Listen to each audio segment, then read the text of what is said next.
tell a friend that her 4-year-old son had no manners. She says it happened after the kid threw a wedding ring that belonged to her partner out of the window. Psychotherapist Dr. Robi Ludwig joins us now. So, Dr. Robi, we should say that Reddit post has since been removed, but I think the larger question here is it ever appropriate to critique or give feedback on someone else's parenting? It's always a gamble because you're criticizing somebody's beloved child.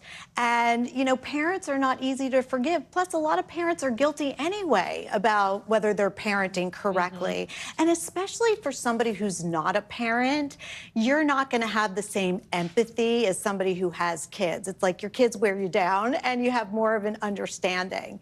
So it's all how it's handled. It sounds like this person who may not have had kids was highly reactive, and that did not help the situation. So if you're trying to give feedback, what do you avoid saying? Like, what's your best tips? So you want to be a positive role model and basically be creative about it. So let's say you invite your friend over and the child is taking their teddy bear and bashing it against the wall. And you can say, you know what, we're going to go in a different direction and we're going to put the teddy bear aside and let's read a book.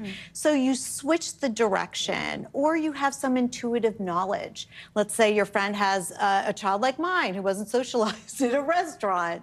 Maybe the friend would say, you know what, let's have lunch on the go and do something outside. So it's a way of redirecting without critiquing. And we were talking during the break about sort of the generational and cultural differences between parenting. I know a lot of African families, it's common for like the aunties and the cousins to join in, but how should someone respond if maybe they're getting some unsolicited, maybe unwelcome advice about parenting? Well, if it's a stranger, you could say, thank you for sharing. Thank you for letting me know. So that you say you've heard them, but you don't have to engage. Right. I don't know an answer. Oh, go. I just don't know if I would be capable of just being that nice and being like, thank you for sharing. I know. Listen, this is what I did. My daughter was kicking on an airport in an airplane, and this woman's like, can you stop her? I'm like, what do you want me to do? Throw her out a window? So I should take my own advice.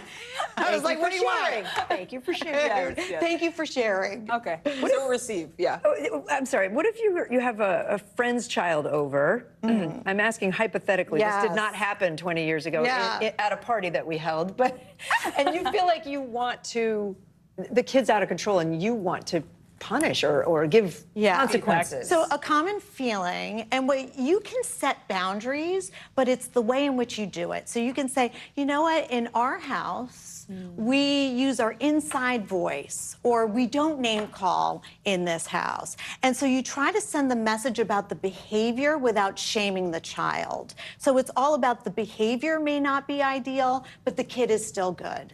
And you can always share with a parent, this, I just want to let you know what happened when you weren't around. So you give the parent the space to make an intervention. Yeah, I love that. It's like emphasizing the culture of the home, but also making it a teachable moment. Yeah, and it's about, as you said, the actions, not the kid, the person. And the pause moment. So if you're highly reactive and you're screaming, that's not ideal, but think of yourself as a teacher.